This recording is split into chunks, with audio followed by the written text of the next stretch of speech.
2024 में वोट करिए पहले, फिर 2029 में महिला आरक्षण पाइए। तस्वीर ये बनती दिख रही है। यानी पहले वोट फिर आरक्षण। अभी अपनी किस्म का मेरे ख्याल से पहला प्रयोग होगा भारत की राजनीति में, जहां तक मुझे स्मरण है। अभी तक ये होता था कि वादे किए जाते थे कि भाई हमारे वादों पर यकीन करो, हमको वोट करो, हम सरकार में आएंगे तो ऐसा ऐसा करेंगे। लेकिन ऐसा शायद ही कभी हुआ हो कि कानून आज बन जाए और उसको लागू होने में, जमीन पर उतरने में पंचवर्षीय योजना लग जाए, जो महिला आरक्षण में लगभग तय दिख रहा है।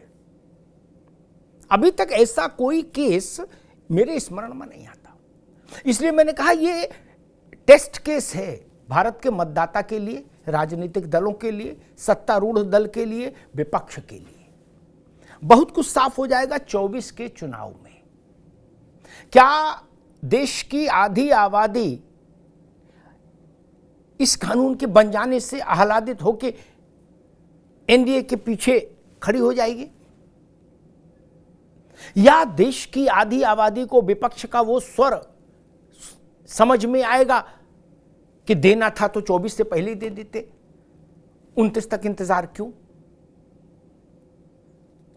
ओबीसी को रिजर्वेशन इसमें अलग से हो, यह बात ओबीसी वर्ग की महिलाओं को समझ में आएगी, या महिलाएं ये सोचेंगी कि चलो शुरुआत तो हुई, एक अच्छी शुरुआत हुई है।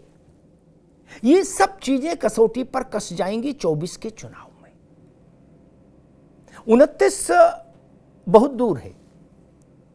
इतने बड़े घटनाक्रम पर देश की आधी आबादी का निर्णय 2024 में ही आ जाएगा। मसला ओबीसी का भी बड़ा बताया जा रहा है। एक छोटे सा आंकड़ा मेरे जहन में आता है। 2009 में भारतीय जनता पार्टी को, देश के आम चुनाव में भाजपा को ओबीसी का कुल 22% वोट मिला था देश भर में। लेकिन 10 साल बाद यानी 2019 के लोकसभा चुनाव में बीजेपी को ओबीसी का देश भर में 44% वोट मिला। यानी 10 साल में भाजपा ने अपना ओबीसी वोट डबल कर लिया।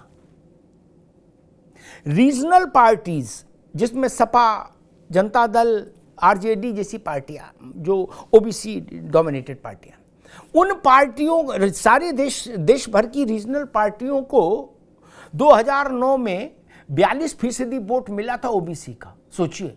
और 10 साल बाद 2019 में उनका ओबीसी वोट शेयर रह गया कितना? 27%। लड़ाई यहां है कि उनका 44 कैसे हो गया और मेरा 42 से 27 कैसे रह गया। इसका संघर्ष है।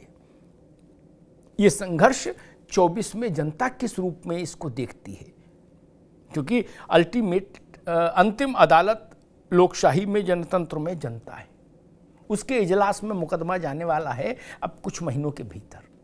जनता वहां फैसला सुना देगी और उससे भी पहले हो सकता है एक सेमी वर्डिक्ट आ जाएगा, क्योंकि 5 राज्यों के जो चुनाव हैं उन चुनावों में भी महिला आरक्षण का जिक्र होगा, भरपूर होगा।